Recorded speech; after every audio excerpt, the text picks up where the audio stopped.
This amazing story begins with a scene showing a gangster leader who is getting a tattoo on his body. He is surrounded by his entire gang, who were known for doing very bad things. The old man making the tattoo on the leader's body starts talking about many things related to the tattoo. According to him, the type of tattoo a person gets on their body reflects their personality. In fact, it was already decided what kind of tattoos a person would have on their body. These tattoos determined what path they would follow in life, whether they would achieve great success or fall into ruin. The old man also tells the leader that if the tattoos are not formed properly on someone's body, it means that person is going to face many hardships in life and doesn't have much time left. The leader gets very angry upon hearing this, especially because he's in pain during the tattooing.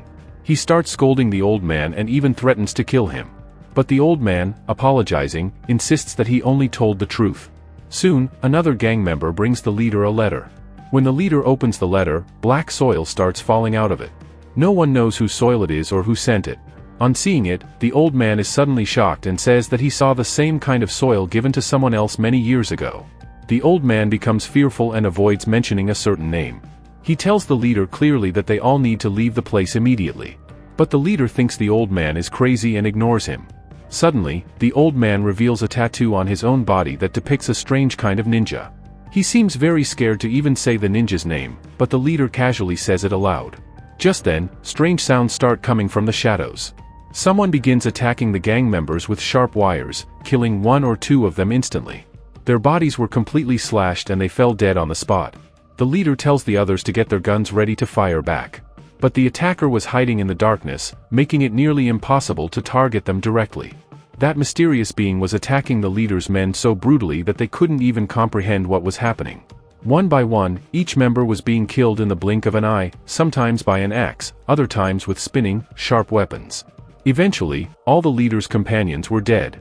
In the end, only the leader was left, pointing his gun into the darkness. As the leader keeps firing into the darkness, we suddenly see a masked figure emerge. It's actually a ninja. But this ninja doesn't help people, instead, he kills them. He not only kills the gang leader but also doesn't spare the old man, tearing his body apart in a horrifying way. No enemy could have attacked so viciously, but no one had any idea why all of this was happening. The entire murder case spread rapidly, shocking everyone. An investigation began to uncover the truth. We are then introduced to a woman named Mika, who works at a news channel. Mika wants to talk to her boss about this very case, and she has been investigating it for the past few weeks. She wants to know everything related to it and reach the murderer behind these events. However, her boss is scared. Everyone who has ever tried to learn about the ninja hasn't survived. Mika tries to convince him in every possible way, but he refuses, gripped by fear of the ninja, who is incredibly dangerous. But Mika isn't the kind of reporter who believes in rumors. She decides to work on the case even without her boss's approval. Her boss ends up being very impressed by her fearless determination and agrees to fully support her. Meanwhile, we are shown an old man who runs a special training school, not for just anyone, but for elite ninjas who are meant to make a name for themselves in the future. This old man, known as the Master, has selected several children to be trained. These children will receive intense training to fulfill their individual missions. The Master then introduces a new boy to the group, one who comes from a different community. His name is Razo, and he will be training alongside them. Razo's face looks very sad, and the very next day, he begins his training. The Master tells all the children, "You must become powerful. If you're not strong, others will erase your existence. That's why you must become the strongest," the Master said. "Never let anyone get the better of you." The Master had the highest hopes for the boy named Razo. That's why he began testing him. In this test, Razo had to move across the floor without making a single sound. If even the slightest noise was made, he would fail. Razo moved forward very cleverly, but just a short distance in, he made a noise. This showed he wasn't fully ready yet. As punishment, the Master began to strike Razo's feet repeatedly. But the shocking part was that Razo, just a small boy, didn't cry at all. He silently endured all the pain and kept moving forward. His feet were bleeding, yet he didn't stop and eventually completed the test, this time, crossing the floor without a single sound. Razo continued to train this way and grew up in that intense environment. Now grown, he had mastered every skill taught by the Master, skills essential to becoming the perfect ninja. As Razo recalled his training days, he remembered how much effort he had put in to reach this level. He thought about his childhood, when we see two students fighting each other. During that time, the Master was instructing all the students. These two students kept fighting fiercely, but one of them eventually lost and was badly injured. He clearly needed first aid, but instead of treating him, the master began hitting him even more. The master believed that if you lose in a fight, you have no worth. The pain was meant to teach the defeated student that in real combat, no enemy will ever show mercy. The master landed a hard punch into the losing student's body, causing serious damage. That student was then locked in a room with no food or water. The master wanted him to truly understand that losing is the biggest mistake one can make in life. And that is the true essence of being a ninja. We are then shown Razo again, who is now fighting another student.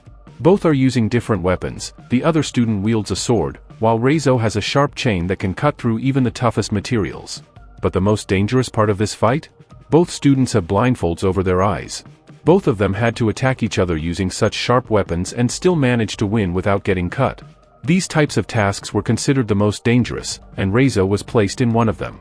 In the beginning, both students fought very well. But Razo used his skills cleverly and struck directly at his opponent's leg with his sharp chain, making him fall to the ground. This clearly showed that Razo had won the match. The master was very pleased with Razo and encouraged him to improve even further. Razo then started reflecting more on his childhood, especially how his master used to motivate them. The master would always tell Razo and all the other students that becoming a ninja is the greatest honor. To become a true ninja, the most important thing was to gain control over one's body. It wasn't enough to just control fear or hatred, a ninja had to master every single part of their internal self. To demonstrate this, the master made a small cut on his own hand and told the children that a true ninja could even heal his own wounds. He then used his internal energy to heal the cut, leaving no trace of it behind. This was what the master wanted all his students to learn. Razo, now grown up, remembers all of this, but he still feels something is missing, something he wishes to identify. We are then shown Mika, who is continuing her investigation. She arrives at the home of an agent who was murdered, trying to uncover more about the case. At the house, the agent's wife is present. Mika begins asking her everything about the incident. The agent's wife is already terrified. Since her husband's murder, she too has been receiving multiple death threats warning that she might be killed next. Mika reassures her, saying she's here to solve the case, but she needs complete information in order to move forward. Eventually, the agent's wife begins to reveal what happened before the murder.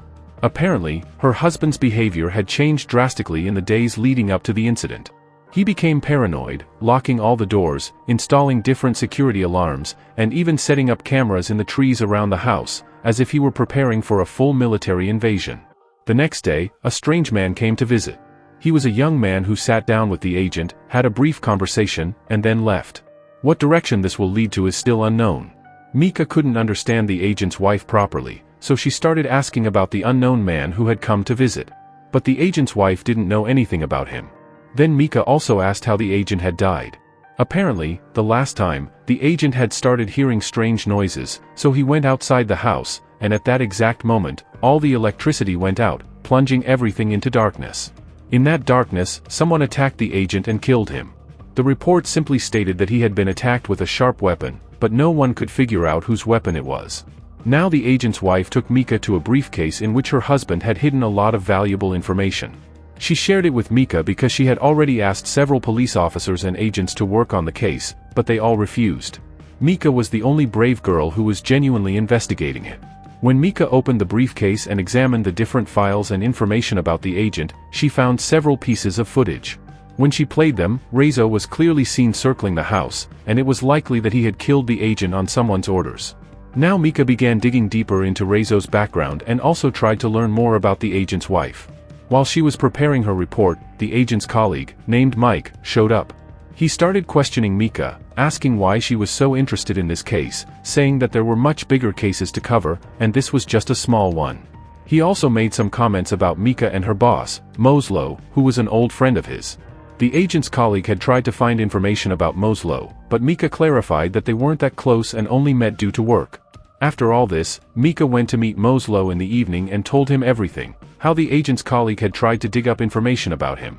At that moment, Moslow told Mika that even within their system, there were enemies hiding everywhere. They needed to proceed very carefully with every step, and now Mika would do exactly as Moslow said. Now we are shown that same old man, the master, who was training all his students. A female student was standing in front of him, visibly scared. The master was training her on how to cut her body and heal herself, but the girl was very frightened. The master got angry and severely hurt her. She cried a lot and was locked in a cage for the entire night. Razo and that girl, whose name was Ki, used to be very close friends. Razo came to Ki to comfort her and told her that she had to listen to the master and do exactly what he said. Kiri couldn't bear these things anymore, so in anger, she tried to run away. She had decided that she would no longer stay in that school. She didn't want to become a ninja. Razo followed her, and Kiri asked him to come with her. But Razo's destiny was to become a ninja, and he couldn't abandon it no matter what. So, despite her wishes, Kiri had to leave Razo behind and go on her own. Razo could only stand there and watch his best friend walk away. Meanwhile, Mika had started investigating that entire training school, where students were turned into ninjas, not just any ninjas, but black ninjas, considered to be top-level warriors among all ninjas. Defeating them was nearly impossible. Now we see Razo holding a photo of Mika. He was out searching for her everywhere. At the same time, Mika's boss, Moslo, had found out something troubling. He rushed to Mika and told her to pack her things and go on a holiday because her life might be in danger. Moslo even provided Mika with a gun for her protection so she could shoot without needing to explain herself. He only wanted Mika to stay safe and unharmed. Shortly after, when Mika returned home, someone attacked her. It was a group of black ninjas who wanted to kill her. But just in time, Razo showed up and saved her life. He fought off all the ninjas, grabbed Mika, put her in a car, and drove away to safety. At first, Mika had no idea who this young man was. Razo introduced himself and revealed where he was from. That's when Mika realized that he was the same guy she had seen in the video footage circling the agent's backyard. Initially, Mika didn't trust Razo at all because she thought he was the one who had killed the agent. But Razo explained that all the ninjas were after her life, and he was only there to help.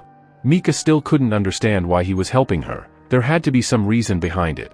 At this moment, Razo doesn't say much and begins to recall his childhood, when, after becoming an agent, his training was finally complete. Whatever his master commanded, Razo would perform it flawlessly. One day, the master gave him a mission to kill a very powerful businessman. Razo went to the given target, executed him, and completed the mission. The master was extremely pleased with Razo. Everything he had ever asked Razo to do, he had accomplished. Razo was his best student. But now, Razo had to make the toughest decision of his life. The master and the rest of the group had captured Kiri, who had attempted to escape from the school. According to their strict code, any student who ran away from school without permission was considered a criminal. The punishment was death. The master ordered Razo to kill Kiri. But Razo couldn't do it. Kiri was his best friend. Instead of attacking Kiri, Razo attacked his master and killed him. Then all the students turned against Razo, as he was now seen as a traitor. Fighting off so many black ninjas was too much for Razo. He was badly wounded and collapsed into the water. From that point onward, a new chapter of his life began. He no longer belonged to the black ninja community. Back in the present, Razo asks Mika for only one favor: he must find his friend Kiri at any cost. After reaching a safe place, Mika calls her boss, Moslo. She tells him everything about Razo and says she trusts him. She believes that everything Razo told her is true. Moslo then shares his location and asks Mika to bring Razo to him, saying he wants to ask him a few questions. When Mika arrives at Moslo's location, she realizes he has betrayed her. He had already called several agents there to capture Razo. Mika is furious with Moslo for this betrayal. Moslo believed that Razo was the ninja responsible for all the murders so far, and that he deserved to be punished. The agents managed to capture Razo and take him into custody. Mika keeps trying to convince Moslo that Razo is not a bad person. He saved her life, and he wants to protect her even now. The real danger comes from the Black Shadows, who have been wanting to kill Razo for a long time. Razo is hiding from them because he left their community. Anyone who leaves the Black Ninja community, even if they were once a member, must face a terrible death. Moslo understands this, and he agrees to help Razo. Mika immediately goes to Razo and informs him that Moslo understands their situation. But the most dangerous thing is that the entire team of Black Ninjas has arrived at their hideout. They quickly descend and begin killing the soldiers with their sharp weapons. The soldiers had advanced weapons, but they never got the chance to use them, as the ninjas were eliminating them one by one. Their main goal was to kill Razo, as he was now their enemy. When Mika notices this, she goes to free Razo from his shackles because another ninja is coming after them. By the time she reaches, the ninja is already there, but Razo is freed. Razo, while protecting Mika, kills the ninja and escapes with her. Razo gives Mika clear instructions to stay away and keep herself safe in the car, while he will handle the rest.